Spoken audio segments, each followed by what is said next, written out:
Hey guys, and welcome to another tutorial video. Today I'm going to break down how to use the wide receiver cornerback matchup tool. Just like the last video, I've already logged on to the site. I have my credentials, that's why I'm able to see everything. If you have not signed up to be a member of the Quant Edge, you cannot use this tool at this time. This is behind a paywall. I highly encourage you signing up. This is going to be one of the groundbreaking tools in the industry this year. So let's look at the tool. So we have our player selection. On the left, it's always going to be the offense. On the right, it's always going to be the defense. I can choose between wide receivers and tight ends, and I can choose between the year 2016 and 2017. 2016 may be particularly helpful for week one, or if someone missed a lot of time in 2017, let's say an Allen Robinson or an Odell Beckham, we can see the routes, the alignment, the coverage they had the most success against. So let's start off in 2017 though. Go Mike Evans versus Marshawn Lattimore. Right here, it's defining where they line up on the field. So left wide receiver, right wide receiver, slot receiver is any slot position. So if they have three slots or two slots on the field to the left side, both inside and outside slot guy will be defined as a slot receiver. An important note when we come over here and look on the other side of things, a left wide receiver will line up against a right cornerback because they have opposite points of view. So this, when I'm looking at the cornerback, this helps me know if he's a shadow guy, right? If he kind of stays on one side of the field, it's going to just basically be 90% right cornerback. But seeing that he's 67.6% right cornerback, 27% left cornerback, 44.6% slot cornerback, it basically tells me that he's going to shadow you on the outside, but if he goes in the slot, it'll probably be someone else's duty. Evans doesn't run many of his routes from the slot, so he's going to see a lot of Lattimore this year. Now, if I wanted to change it up and see linebackers or safeties, I can do that as well, but again, we're going to stick to the wide receiver cornerback matchup for now. Route metrics. So now we know where these guys line up on the field, who's most likely to see each other, right? I can say, oh, Ken Crawley, let's see where he lines up. We see that basically whatever side of the field Marshawn Lattimore's on, Crawley will be on the opposite and most likely guarding the number 2 wide receiver. But if we look at Lattimore versus Mike Evans, so the route tree, in case you don't know what a go route is, a corner route, post route, dig, these are basic data visualizations to kind of help you understand what a route is. It'll be called a 9 route, it'll be called a go route, it'll be called, it's basically go deep, run straight. And each player is broken down by all the different routes they ran that entire year on their targets. So Mike Evans was targeted on 22 go routes, 22 curl routes, 18 dig routes, 16 post routes. And it's a way for us to kind of get a very in-depth, detailed description of what's happening for the wide receiver and what's happening for the cornerback, and try to see who's going to have the advantage. A certain cornerback may really struggle against a couple routes, but be a good cornerback overall, but face a receiver that mostly sees those two types of routes. We see that Marshawn Lattimore dominated go routes, allowing a 31.6 quarterback rating against, while Mike Evans struggled on go routes, 71.4 wide receiver rating. So let's quickly break down this is. Targets, pretty self-explanatory. How many times he was targeted, receptions, how many times he caught it. On how many of these go routes was the pass intercepted when Mike Evans was the target? 1. He had 2 touchdowns on go routes. He averaged 7.9 yards per target.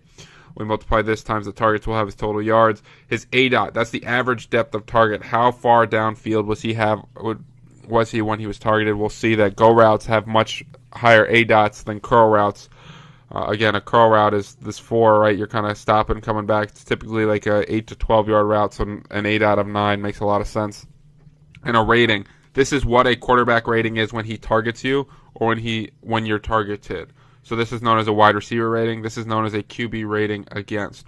So this, we can kind of quickly, it's sorted by their most targeted routes, and we can see how these guys fare on different routes. So Mike Evans' best route last season was the post route. Marshawn Lattimore was only tested on 4 post routes the entire 2017 season. He allowed no completions and picked off 2 passes. Evans' top 3 routes, he did not have a lot of success last year. We look at the curl route. That was one of Lattimore's actually worst routes, but Evans wasn't particularly good at it. A slant, Evans was solid. Lattimore was better. go routes, Lattimore probably has that beat. So this is really broken down by routes and how these guys would compare based on routes. Now, when we come down here, we have a coverage metrics. This is what type of coverage the wide receiver faced or the cornerback was in. Zone coverage is zone. Press is basically when you're lined up, within a yard of the wide receiver. The difference between press and press jam is when you actually put your hands on the receiver. Will be press jam when you just line up directly in front of him. Maybe you mirror him.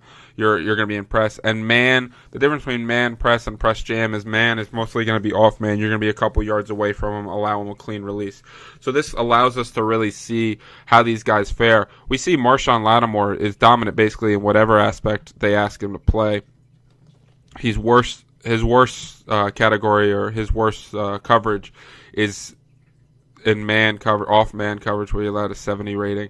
But look at this. This is clear. Marshawn Lattimore is one of the best coverage coverage corners in the NFL, and we can see he splits up his coverage pretty evenly. Mike Evans faced predominantly zone. He saw 72 of his targets, of his 136 targets against zone coverage. We can see Marshawn Lattimore allowed a 42.5 rating in zone. Mike Evans probably has his work cut out for him. This is really helpful when we see guys might be zone busters or they might be man beaters, and we can see what kind of corner they're going to be facing and what kind of coverage. This is not something you can find anywhere else other than at thequantedge.com, and it's going to be able to provide some massive edge for your weekly matchup and weekly decisions that you're going to make on DFS and season long, and you're going to be able to have access to information that other people do not have access to. And now, quickly, a metric comparison. This is a data visualization. So, sometimes staring at numbers next to each other in charts can be a little overwhelming. We wanted to make sure that you can really look at routes, alignment, and coverage type and understand kind of the different metrics that we've laid out here and how they've fared when they've done this. So if we look at routes, this is the number of targets by each route that Mike Evans has in red and Marshawn Lattimore in gold, how many times they were targeted on these routes. Now we can also look at the combined ADOT. Marshawn Lattimore is typically tested 29.1 yards down the field on go routes. Evans has 26. If there's a disparity, we know that there could be something going on, like wheel routes. We want to check the sample size. It looks like Marshawn Lattimore faced 2 wheel routes. Evans only ran 1. So this might not necessarily be the most helpful graphic. We want to make sure we keep sample sizes in as well. But, if we look at coverage type, we can see how many times they were targeted based on each type of coverage. We see that Evans is heavily featured against zone. Marshawn Lattimore does not allow many targets in zone. We can see the quarterback rating based on different things, see if there's a really big advantage one way or another. Keep in mind that the higher this number is for the cornerback, the worse he is at it.